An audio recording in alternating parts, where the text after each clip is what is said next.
The sky was dark over Earth. Smoke covered the cities. Broken buildings stood like bones. Fire burned in the distance. Nothing moved. No birds. No people. No peace. Just silence and ash. Near the edge of an old battlefield, a soldier stood still. His name was Captain Rehan. He looked tired. Dust and blood covered his face. In his hand, he held a small photo. It showed a woman and two children smiling. He looked at the photo for a moment, then put it in his pocket. Behind him, a few soldiers moved quietly. They were all that was left of Earth's last defense. Years ago, humans had welcomed visitors from the stars. At first, they came in peace. The aliens said they wanted to trade knowledge and help, but it was a lie. Slowly, they took control. Then, they attacked. One by one, human cities fell, countries burned, millions died. And now, after all the battles, only a small group of soldiers stood between Earth and complete destruction. They were called the Last Line. Above the Earth, the sky filled with lights, alien warships, hundreds of them. Some were as big as mountains.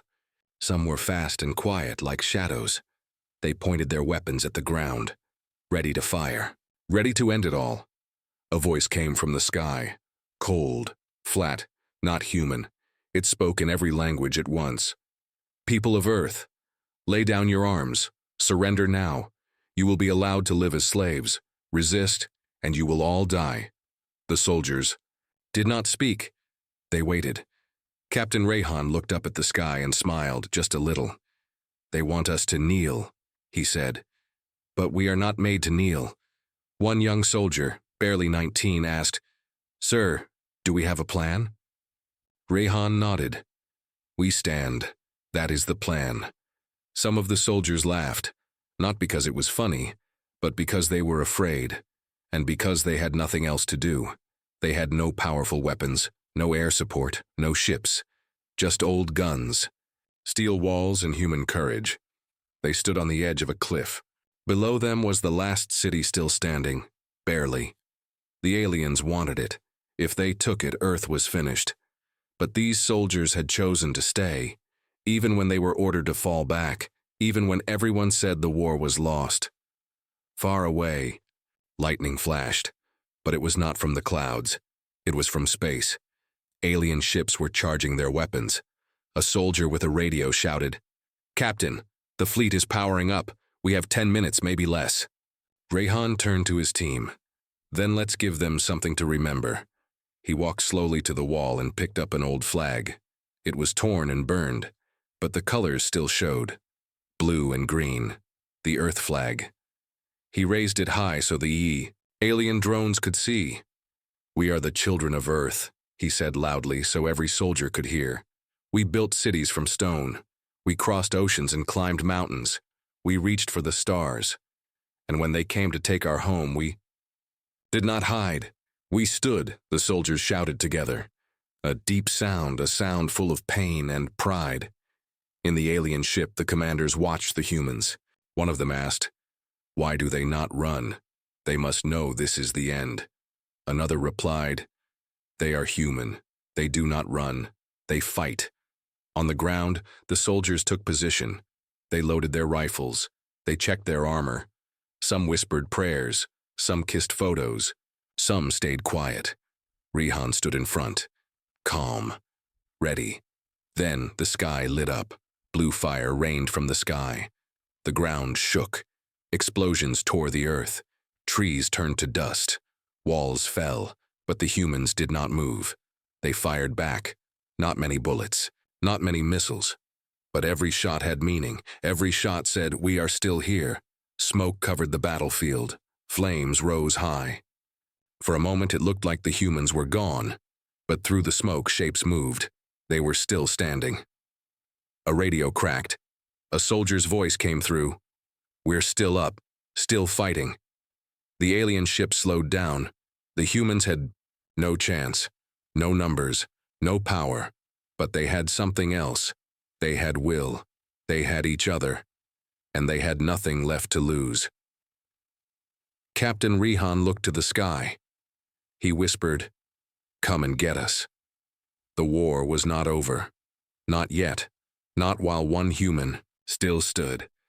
The world was not always broken. Long ago, before the sky turned black and the cities fell, Earth was full of life. People laughed, worked, and dreamed. They had problems, yes, wars, hunger, and fear, but they also had music, love, and hope. It was not a perfect world, but it was theirs. Then the ships came. At first, they were lights in the sky, bright stars moving in ways no human plane could. People thought it was a miracle. News channels showed the first landing. The aliens were tall, thin, and gray. They looked cold, like metal given life. They spoke with no mouths, only thoughts. They called themselves the Varnock. They said they came in peace. They offered knowledge, medicine, clean energy, cures for human disease. People cheered. Governments signed treaties. The world came together for the first time to welcome visitors from another star. But the Varnock were liars. Slowly, quietly, they began to change things. They took control of communication networks. They offered gifts that made humans depend on them. Machines replaced human workers. Food changed. Water changed. People became weak. And then one night, they struck. In 1 hour, every major city was attacked. Bombs, lasers, drones. They destroyed human defense systems before anyone could fight back. Billions died in days. The Varnock sent a message across the earth. We are not your enemies, we are your future. But humanity did not fall completely. From the ruins, fighters rose, small groups, scattered, poorly armed. But they were angry, and anger burns hot. Across deserts, mountains, and seas, humans began to resist. They used old weapons, tricks, traps. They turned the ruins of their own cities into weapons. The Varnock had never seen this before. In their world, war was clean, fast, logical. But humans did not fight with logic. They fought with fire, blood, and madness. They were not afraid to die. That made them dangerous. The Varnock began to lose ships, soldiers, even whole bases, so they brought in more fleets, bigger ones, stronger ones. The war grew worse. In the middle of this chaos, Captain Rehan was just a boy. His home was burned, his family gone. He joined the resistance at 15. By 25, he was a leader. Not because he wanted power, but because he never gave up. Others followed him because he never broke. Now, Rehan stood at the edge of Earth's last line. Behind him were the final survivors. Not many, maybe a few thousand. Tired, hurt, but still alive. In front of him, the Varnock fleet filled the sky. They wanted to crush the last piece of human will, but they had failed to understand one thing. When you push a human to the edge, they don't always fall. Sometimes they fight like hell. Deep in space, a Varnock leader sat inside a black ship. His name was Skarn. He had studied humans, watched their history. He knew they were violent, but he also knew something else, something that made him nervous. Humans did not fight for orders or for logic. They fought for love, for family, for freedom, even when they were doomed. Skarn turned to his second-in-command. "They will not surrender," the other alien replied. "We have taken their world, their cities, their power. What do they have left?" Skarn looked at the screen showing the last line. "They have each other." Back on Earth, Rehan stood with his team. The young soldier next to him, Arif, looked up. "Sir, why do they fear us so much? We are weak now." Rehan smiled. "That's why, because we are weak, and we still stand. That makes us strong in a way they will never understand." Far below, in the burned city, children hid in basements. Old men carried rifles. Mothers built traps. The last of humanity was not hiding in fear. They were preparing. They would not go quietly, not without showing the Varnock what it means to be human. A message came from the alien ship. Again, the same cold voice. "Surrender now. You have no chance." Rehan did not reply. He looked at the sky and whispered, "We know." Then he gave the order. "Get ready, they're coming." The wind moved through the broken city like a whisper. Dust flew across cracked roads and burned cars. The walls of old buildings were filled with holes. Some parts were still burning, but even in this dead place, there was movement. There was life. A group of soldiers walked slowly through the ruins, their boots crunched over glass and ash. They held their rifles tight, watching every shadow. These were not just any soldiers. They were the last defense team of Earth. Few raced like. Captain Rehan walked in front. His face was calm, but his eyes were sharp. Beside him walked Arif, the youngest soldier. He was quick and clever, always asking questions. Behind them came Mira, the scout. She moved like a ghost, quiet and fast. Her eyes missed nothing. Then there was Thomas, the big one. He carried heavy weapons and could break a wall with his fists. And finally there was Lena, the medic. She had seen more death than anyone, but her hands still saved lives. They had no tanks, no fighter jets, no advanced armor. What they had was steel and spirit. Steel in their weapons, spirit in their hearts. As they moved through the ruins, Mira raised a hand. Everyone stopped. She pointed at a wall with strange marks, alien language glowing red. "Varnock were here," she said quietly. Rehan nodded. "Set traps. They'll come again." The team worked fast. They placed small bombs in the ground, behind doors, under cars. Simple things, but deadly.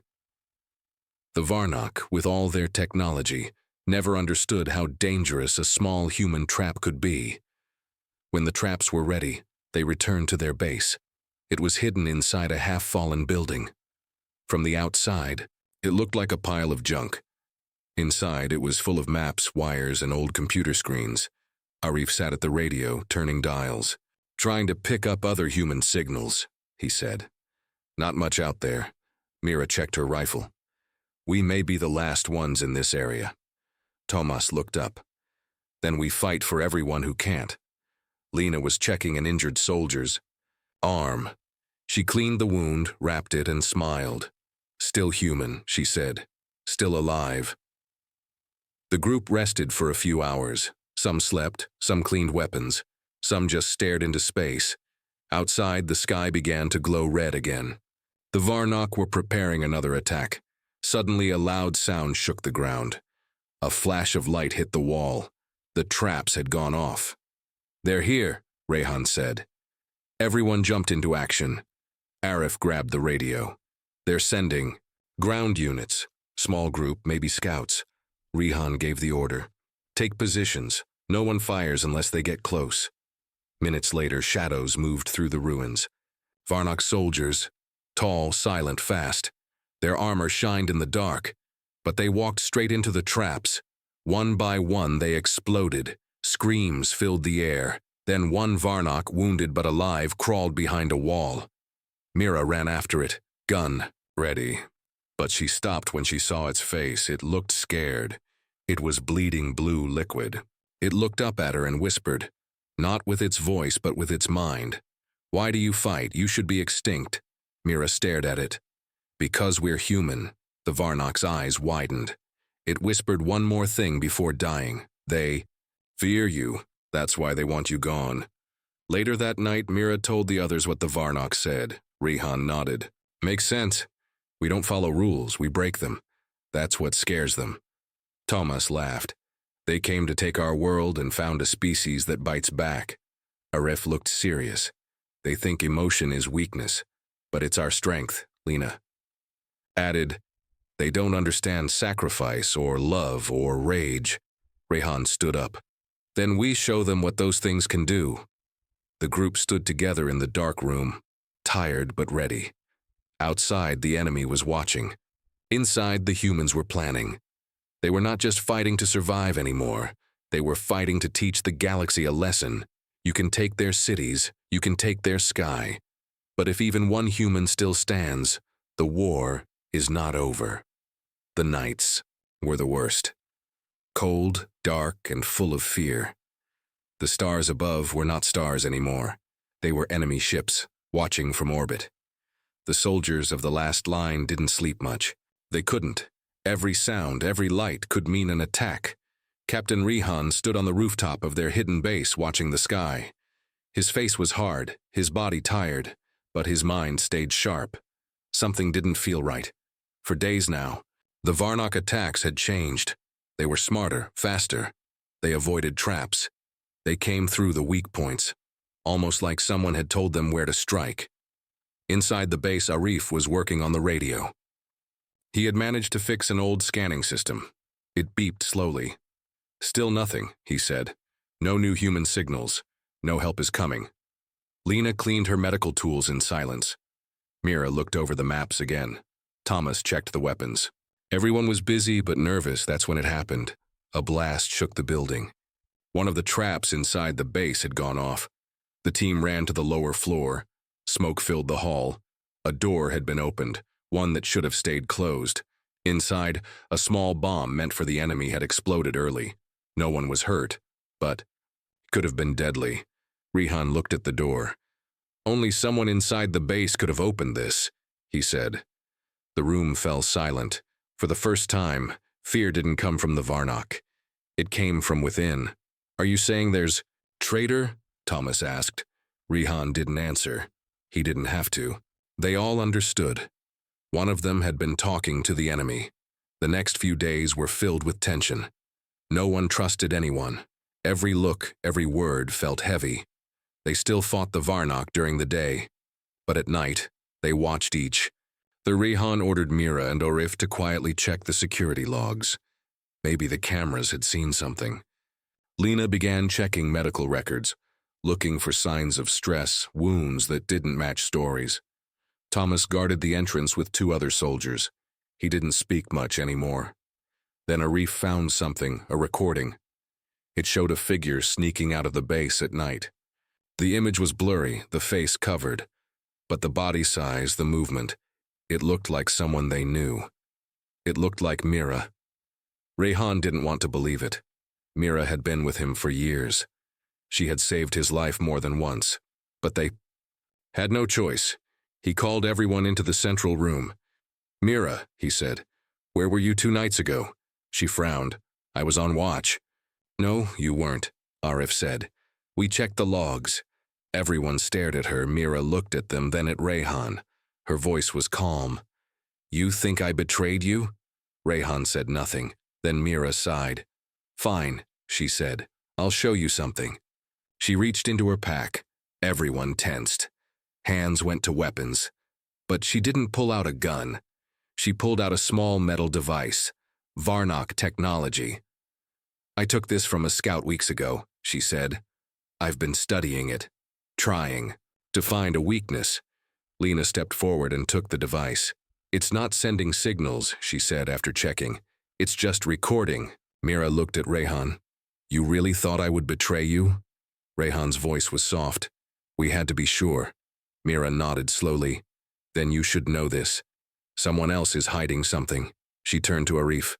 "You fixed the scanner, didn't you? Why did it never show any other human groups? Are we really alone, or are you blocking the signals?" Arif's face changed. He ran.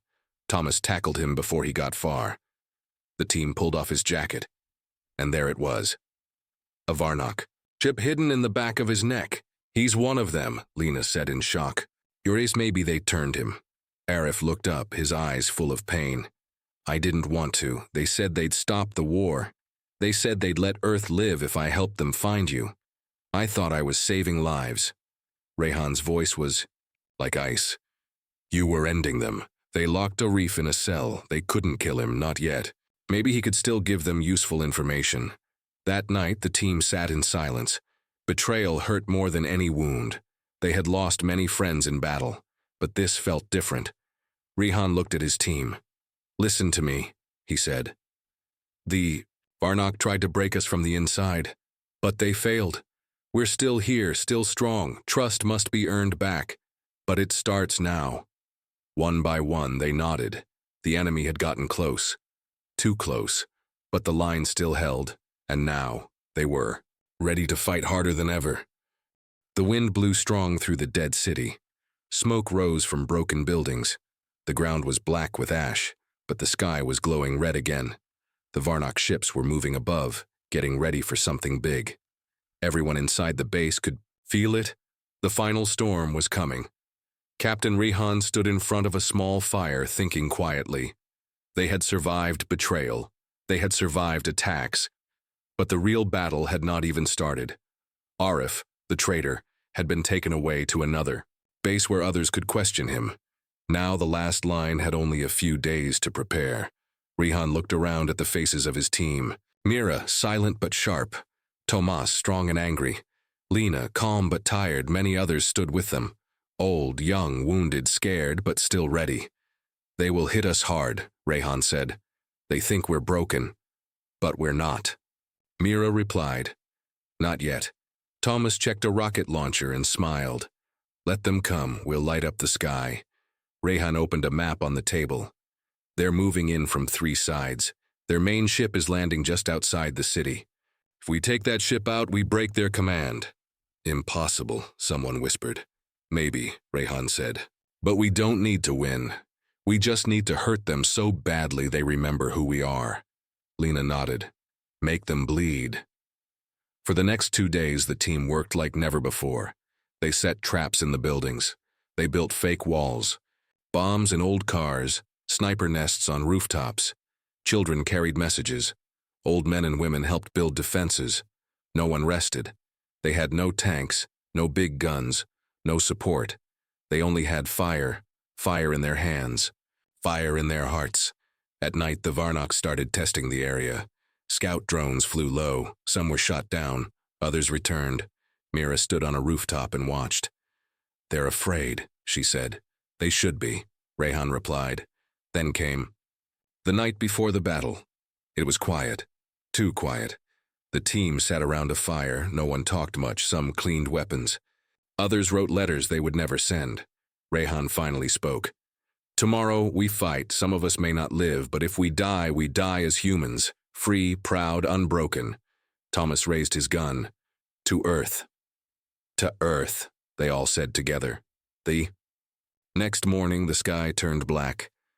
Varnox ships covered the sun. The ground shook. The air was full of strange sounds. Then the attack began. Lasers cut through buildings. Drones flew in fast. Alien soldiers dropped from the sky. The city exploded with chaos. But the humans were ready.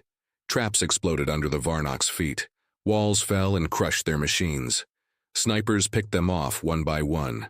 Rockets flew from rooftops. Smoke covered the streets. The aliens had numbers, but the humans had fury. Rehan moved like a shadow through the smoke, giving orders, helping wounded, fighting side by side with his team. Mira led a group through back alleys and destroyed a command drone. Tomas held a street by himself, firing non-stop until the aliens pulled back. Lena carried 2 wounded fighters through fire and came back for more. It wasn't just a battle. It was a message. You will not take us quietly. The Varnox grew desperate. Their leader, Skarn, watched from above. His face was cold, but inside, he was confused. How are they still fighting?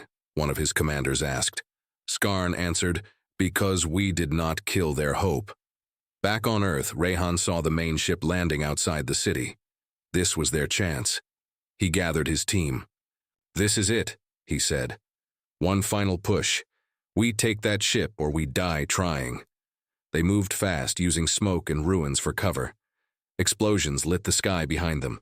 They reached the ship, but it was massive. Alien guards waited, but the humans did not stop. Mira threw a flash bomb. Tomas charged with his launcher. Lena shot 2 Varnox in the back.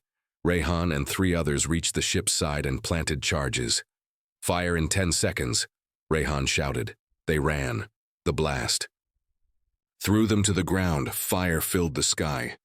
The ship shook, then exploded. Pieces rained down like fire. The battle wasn't over, but something had changed. The Varnox stopped advancing. Some turned back. Others began pulling their forces out. The fire had risen, and the fire had burned them. That night, the survivors sat in silence again. Tired, bloody, but alive. Rehan looked at them and smiled for the first time in weeks. We showed them, he said. They will remember us now. And somewhere in the stars, the message was clear. Humanity still stood. The fire still burned across the city. Smoke climbed into the sky. The ground was black with ash and broken metal. Buildings were now just empty shells. But through all the destruction, something new was growing. Hope. The last line had survived the impossible. The Varnock were pushed. Back, their main ship destroyed. For the first time in weeks, the sky was quiet. No alien drones, no laser blasts. Just silence. Captain Rehan sat on the edge of a broken wall looking out over the ruins. He was tired, wounded, and covered in dust, but his eyes were full of light. The humans had done more than survive. They had made the enemy bleed. Mira walked over and sat beside him. "Still breathing?" she said. "Barely," Rehan replied with a small smile. "But still breathing is enough." Across the street, Thomas helped lift debris off trapped civilians. His strong arms were shaking, but he didn't stop. Lena was tending to the wounded in a small safe room. Her hands were red with blood, but she moved with calm focus. She was saving whoever she could, and many others, farmers, workers, children, now stood beside the soldiers. They were cleaning, fixing, rebuilding. Hope was not just a feeling, it was action. But it wasn't over. The Varnock hadn't left. They had pulled back, yes, but only to plan again. Somewhere out there, more ships waited. More soldiers. The war wasn't done. Inside the old base, a broken radio crackled to life. Arif's voice came through. "This is Arif. If anyone's listening, I have information. They're regrouping. Massive fleet, headed to Earth in 7 days. Bigger than before. You have to prepare." Then the signal died. Rehan stared at the radio. He didn't trust Arif, but the warning was real. "They're coming again," he said. Mira stood up. "Mira, we'll be ready." But everyone knew they wouldn't survive a second attack like the last one. Not without help. "We need to reach the old world relay station," Rehan said. "It's far, but if it still works, we can send a message. To space. Maybe someone out there will hear us." "Someone human?" Thomas asked. "Anyone," Rehan said. "A colony, a lost ship, an old ally. We have nothing to lose." The next day, a small team set out. Rehan, Mira, Thomas, and Lena. They carried food, water, and one old transmitter. The relay station was 3 days away, deep in the mountains. Along the way, they passed ghost towns, roads cracked in half, skeletons of old vehicles, signs that said, "Keep out," now meant nothing. Nature had started taking back the world. Trees were growing through buildings. Birds returned to silent places. Earth was wounded, but alive. At night, the team camped under the stars. They spoke of their lives before the war. Mira had been a teacher. Thomas was a builder. Lena had worked in a hospital. Rehan had once dreamed of becoming a writer. None of them had planned to become soldiers. But war didn't ask for permission. On the 3rd day, they reached the relay station. It was deep underground, hidden behind a waterfall. The old doors were rusty, the power was weak. But it was still there. Rehan and Mira worked to power the system. Thomas checked the entrance. Lena stood ready, guarding them. The relay came online. With a loud hum, lights flickered, screens blinked. "This is Earth," Rehan said into the mic. "We are under attack. We have fought back, but we need help. Please, if anyone hears this..." They waited. Nothing. Silence. Then, click, a voice. "Message received. This is Outpost Helion. We are human. We hear you." The room filled with joy. Mira cried. Thomas laughed. Lena sat down, shaking her head. Rehan couldn't speak. Help was out there. They weren't alone. The team returned to the city with the news. People cheered. Even the children smiled again. Flags were raised. Songs were sung. They knew the fight wasn't over, but now they had a reason to believe. The fire of war had burned everything, but from the ashes something new was rising. Not just survival, but a future worth fighting for. The message had been sent. The hope had been received, but the clock was still ticking. 7 days. That was all the time they had before the Varnock fleet returned. This time, they would bring everything, Warships, bombers, drones, and firepower, strong enough to erase Earth forever. Captain Rehan stood before the people of the broken city. There were no fancy stages, no microphones, just a piece of old ground burned by war and made holy by sacrifice. He looked at the faces around him. Tired, dirty, scarred, but alive. Strong. "Help is coming," Rehan said. "But it won't. Reach us in time. We still have to face the enemy one last time." Mira stood beside him, holding the same rifle she had used since the first day of the war. Tomas, his arm in a sling, smiled and nodded. Lena stood tall, her eyes sharp. Rehan continued, "They think we will run, that we will hide, but they don't understand one thing." He raised his hand and pointed to the ground. "This is our home, and we will stand." The city woke up like a sleeping lion. People started working together not just as survivors, but as defenders. Kids helped carry supplies. Old engineers taught young fighters how to build traps and fix broken weapons. Every building was turned into a shield. Every street became a path of resistance. They called it the Wall of Earth. It wasn't made of stone. It was made of will. Across the planet, other human groups heard the signal too. Some were far, others hidden, but they sent their own messages. "We fight with you. Earth is not alone. Hold the line." And so, on the 7th day, the sky turned black once more. The Varnak came. Hundreds of ships, thousands of machines, the final wave. But Earth did not tremble. Earth roared. Explosions greeted the first landing craft. Buildings lit up with gunfire. Human soldiers, side by side, with farmers, teachers, children, and elders, fought without fear.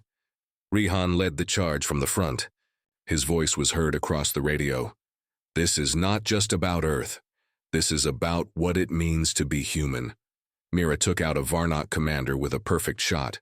Thomas, even wounded, held a street with only one arm. Lena ran into the fire to save a young boy, dragging him back through rubble. Blood on her hands, but not on her spirit. The battle lasted all day and all night, and just when it seemed the humans would fall, a sound filled the sky. A different kind of engine, a different kind of fire. Help had come. Ships from Outpost Helion broke through the clouds, dropping supplies and reinforcements.